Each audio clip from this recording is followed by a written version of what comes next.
Bonjour, bonjour. J'allais dire bonsoir. C'est les habitudes de chanteux. La dernière fois que je suis venu ici, c'était chanter avec Laurence. J'ai écrit une petite chronique à un moment donné que je suis en train de transformer en petit livre ces temps-ci. Ça s'appelle Le temps des seigneurs. Et le temps des seigneurs dure en fait depuis toujours. On dirait qu'il y a un mouvement naturel qui fonctionne bien dans la nature, avec les animaux, et très très mal pour les humains. Le plus fort l'emporte. Et donc, je ne sais pas, peut-être selon M. Darwin, ça permet une sélection naturelle chez les animaux, mais chez nous, chez les humains, on est en train de faire une catastrophe avec ça. Et on parle toujours de fin du monde possible, destruction de la planète, ce qui est complètement faux. La planète va continuer à rouler, c'est juste que nous autres, les Mongols, on ne sera plus là. D'ici ce temps-là, si on peut essayer d'éviter les calendriers Maya, c'est certain que de la façon dont c'est débattu dans l'espace public, qui évidemment est contrôlé souvent, en tout cas en grande partie, par des pouvoirs d'argent, c'est très, très, très difficile d'amener l'écart entre riches et pauvres autrement que comme un des nombreux problèmes, alors que ce n'est pas un des nombreux problèmes, c'est le principal problème.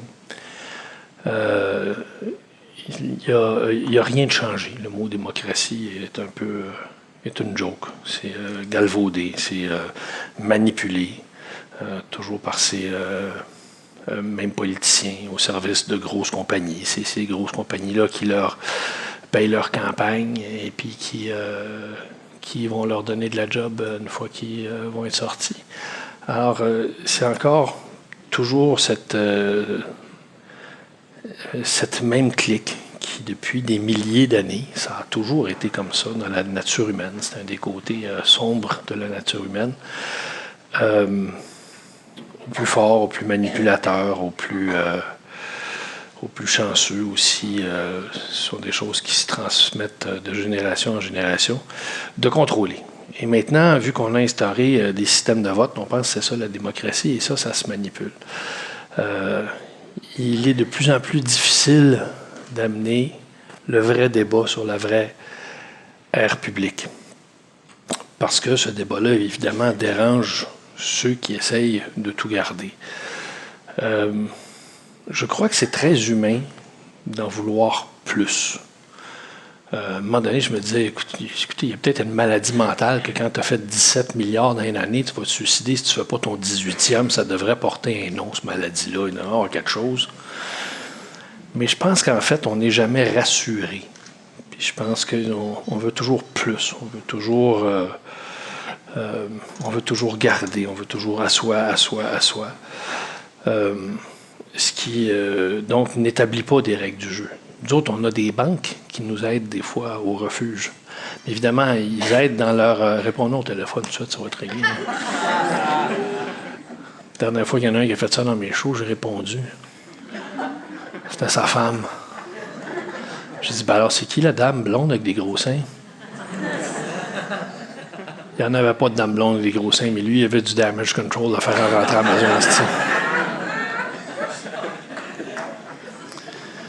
Là, je suis remonté sur le stage, puis ça a sonné une deuxième fois. Là, je regardais tout le monde avec un hostie d'air féroce.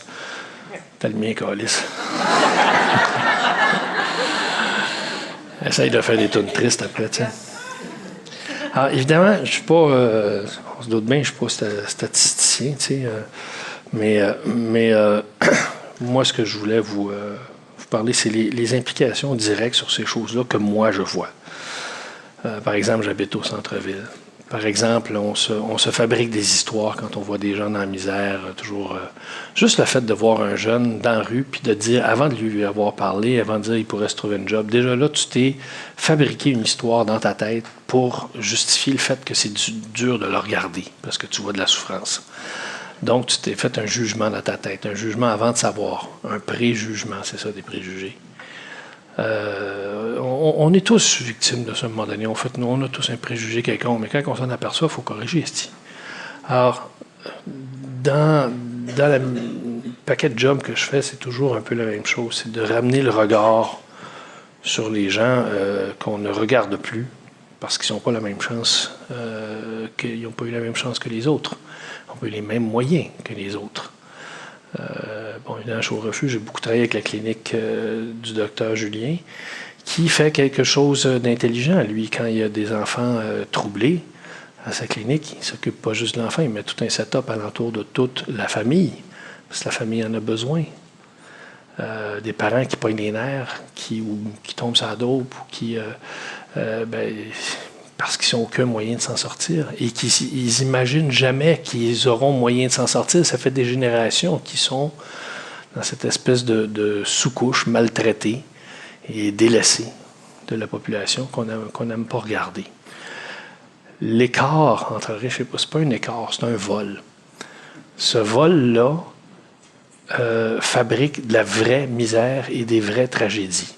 C'est pas toujours facile à dire c'est quoi. On avait un petit gros refuge, un jeune schizophrène, on a essayé de l'envoyer une dizaine de fois à l'hôpital. Il nous le renvoyait en disant il est drogué. C'est no shit, calice, dis-nous quelque chose qu'on sait pas. C'est quoi, au refuge, on est censé être complètement épais, on voit pas ces choses-là. Et puis, faute de soins comme ça, à un moment donné, le petit gars, on l'a perdu en dessous d'un métro. Alors bon, est-ce que c'est de la faute du système? Est-ce que c'est de la faute... Vous savez, parce que même s'il y avait une répartition beaucoup mieux faite, il existerait encore la misère humaine. On va toujours avoir besoin d'aide pour pouvoir aider les autres. Maintenant, ces tragédies-là qui arrivent de façon perpétuelle, et puis on voit aussi beaucoup de désespoir, beaucoup d'agressions qui se passent dans les familles, mais qui sont causées par du désespoir permanent et qui seraient sûrement réglées autrement s'il y avait simplement des moyens. Et encore là, je me suis dit, à un moment donné, je voyais ça dégrader avec les années, depuis que je suis jeune, et je voyais ça dégrader, puis je dis, à un moment donné, il va bien avoir une limite d'atteinte. Ou est-ce que vraiment les plus riches, les plus puissants vont dire « OK, là, on a vraiment pas mal tout, on peut se contenter de ça. » Il n'y a aucune limite. Il n'y en a pas. Ça va descendre jusqu'à zéro, jusqu'à de l'esclavagisme total. L'éducation est gratuite jusqu'au secondaire 5. Pourquoi? Pour fabriquer du cheap labor, pour aller travailler dans les usines. C'est ça qu'on fait avec un secondaire 5. Après ça, il y a des bagarres pour savoir comment on finance et comment... moi, je peux être carré rouge, carré vert, carré mauve, carotté, je m'en calisse, mais il n'y a personne qui va venir me convaincre que dans une shop, quelqu'un qui travaille dans une shop ne peut pas envoyer ses enfants à l'université alors que son boss peut le faire 150 fois s'il veut. Malheureusement, c'est le système dans lequel on vit. Maintenant, toutes ces on appelle ça une inégalité, mais en fait, c'est vraiment des victimes de vol. Cette corruption-là, on parle de la corruption de la construction, c'est tellement rien. C'est tellement zéro en chiffre d'affaires. Pourquoi pensez-vous que la dope est illégale? De la même façon que la prohibition que l'alcool a rendu Al Capone multimillionnaire, ce qui, dans ce temps-là, était l'équivalent de multimilliardaire, c'est parce que c'est payant. Est-ce qu'il y a quelqu'un qui peut me faire croire ici? Parce que la drogue en général, toutes les drogues, ça connaît un chiffre d'affaires qui est plus fort que celui du pétrole mondial. C'est pas rien. Alors, on ne viendra jamais me faire croire qu'on puisse faire circuler les sommes que ça prend à faire ces transactions-là sans l'appui des banques. Donc, si on garde ça illégal, c'est parce que c'est très commode que ça soit comme ça. C'est plus payant illégal que si c'était légal. Alors, toutes ces espèces de manipulations qui sont faites de génération en génération pour tout garder, pour eux, crée une misère épouvantable qu'on peut seulement casser en commençant par se regarder comme il faut, ensemble, les uns les autres. On ne peut pas avoir un jugement éclairé tant que, par exemple, l'exemple que je vous ai donné, on regarde un jeune et on se dit, lui, il pourrait se trouver une job sans savoir. Il faut apprendre à se regarder comme il faut. Il faut apprendre à pas... ce qui est difficile à regarder, il faut le regarder. C'est nous, ça fait partie. C'est de première importance. Et d'ailleurs, juste des petits comportements de tous les jours, mais qui disent par où il faut qu'on commence. Un de mes techniciens, à un moment donné, c'est un de mes chums aussi, il m'envoie un texto, il dit, je suis au centre-ville, il dit, si tes jeunes ils ont de l'air bêtes, c'est pas possible. Puis je renvoie un texto, ben oui, mais as-tu vu ta gueule, calice? Puis il me retexte 10 minutes après, son don bien fin. Ben oui, c'est ça. Tu leur as souri. C'est la même chose.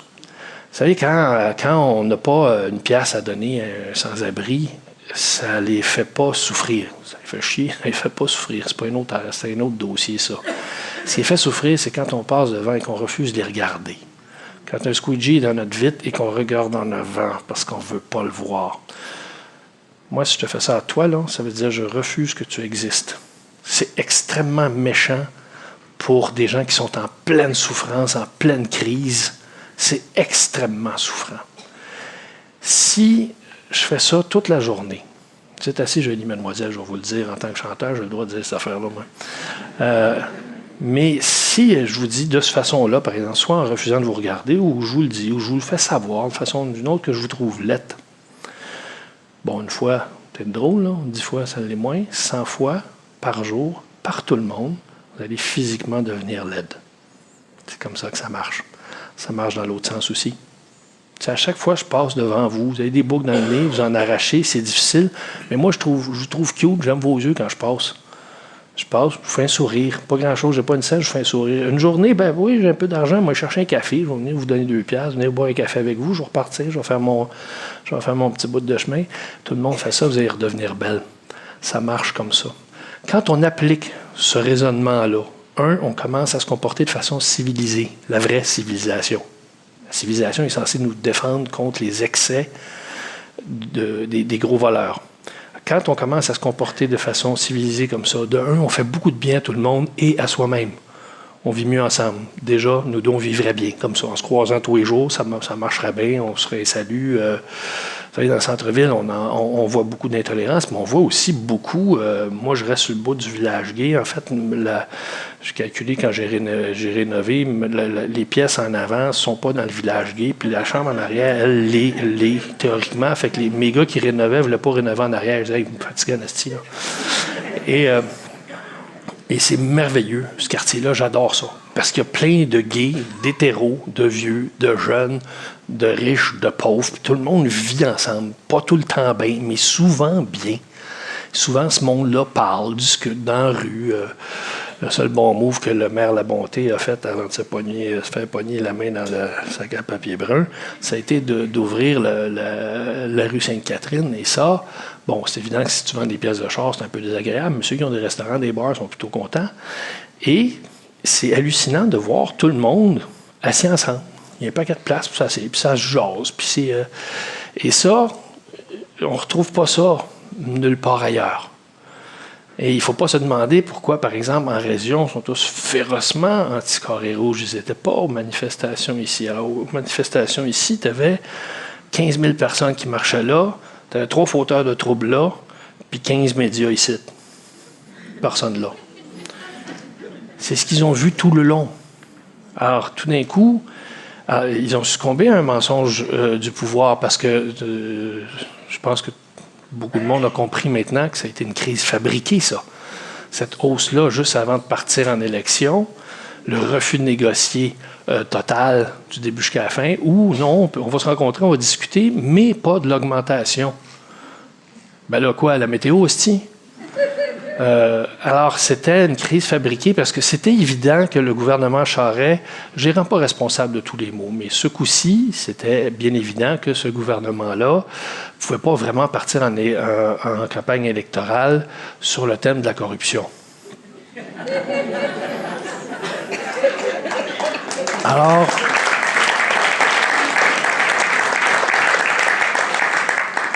Alors, ces enfants de chienne, et là, je me permets de le dire, parce que c'est pas vrai, parce qu'en politique, il y a de la manœuvre et puis tout ça, qu'on a le droit de faire des choses comme ça.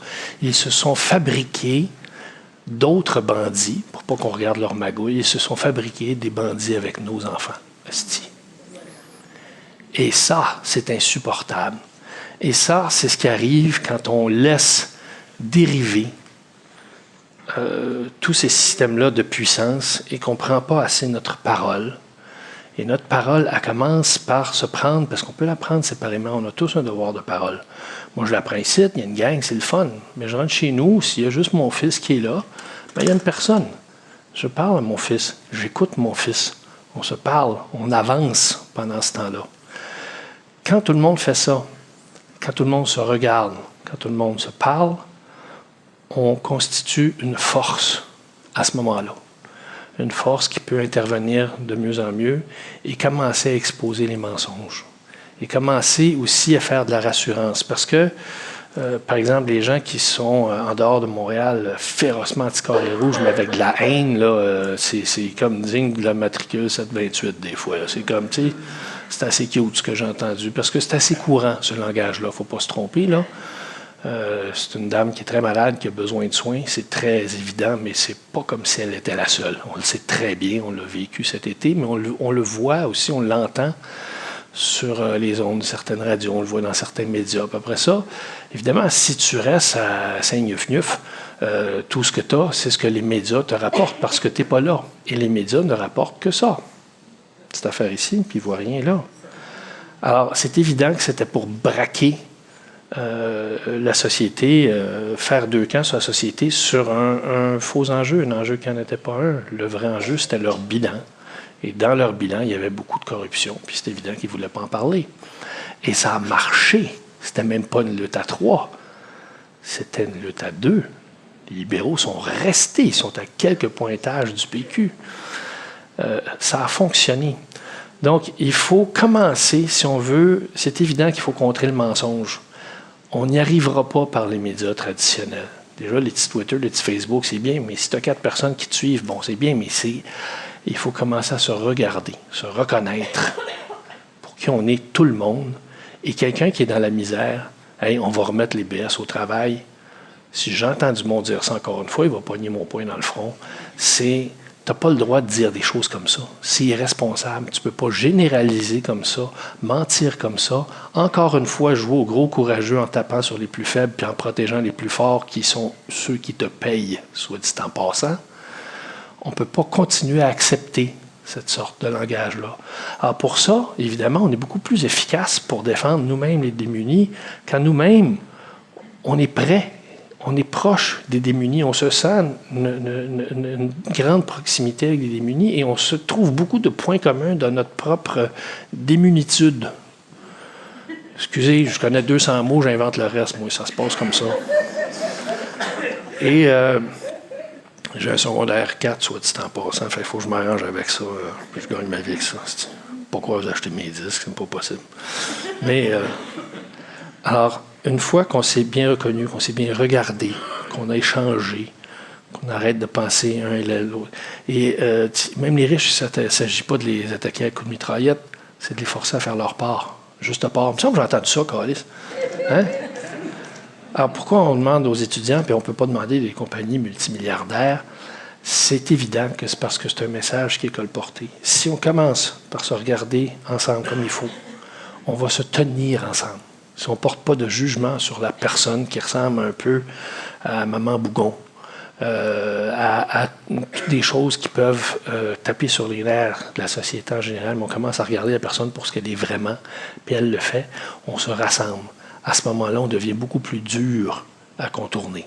Mais ça passe par un geste très humain. Parce que quand on ne fait pas ce geste très humain-là, qui finit par nous rassembler, on laisse les autres nous diviser, et après ça, on n'a même plus les moyens pour aider. Alors, quand est-ce qu'on a commencé à accepter le mot urgence dans un hôpital avec 14 heures d'attente? C'est quoi ça?